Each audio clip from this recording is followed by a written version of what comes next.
ሳሰራ እንዳትበላ አይኔ የሚቆጣጠረኝ የለም ካልክ አላህ ይቆጣጠራል።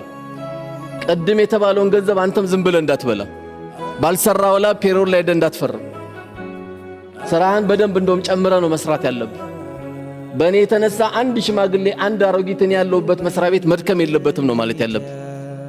የትኛውም ሰው ይሁን እያንዳንዱ ጎረቤቶቻችን ሰፈሮቻችን ያሉ ወንድሞቼና እህቶቼ አንድ እናት አካባቢ ላይ ስትخدማት ጡት ባታጠባህም አንተን በአይን ግን አሳድጋለች። ልጄ ደህና ዋልክልኝ እያለች ነበር። እቺን ሰትዮ ነው የምትخدመው። ቁጭ ብለን ወንበር ላይ የምንሽከረከር ከሆነ ምን አይነት ዲግሪ ነው ያስከው? ምን አይነት ማስተር ነው ያስከው?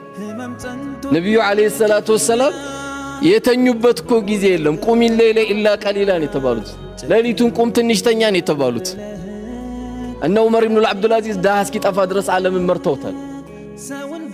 አንበሳና በግ አብረው እስኪኗኗሩ ድረስ መርተውታል። እኛም ትንሽ ቦታ ዛሬ ትንሽ የሚባል የለም። ከቀበሌ ጀምሮ ያለ ሰው ዝም ብለ ደሞዝ አትብላ፣ አይጣፍጥም ምግቡ። አንተ ያልጣፈጠ ድንገት ባለቤት ጋር የምትጣላው ጨው ለምን አልጨመርሽም ወጡ ላይ ትላለህ። መጀመሪያ ስራ ላይ ጨው ስለሌለው ነው። ስራ ላይ ጨው ስለሌለው ለዛ ነው ወጡ ያልጣፈጠ። የማይገባን ደሞዝ ወስደነዋ ሰው خدመ ሸኝተ ቢሆን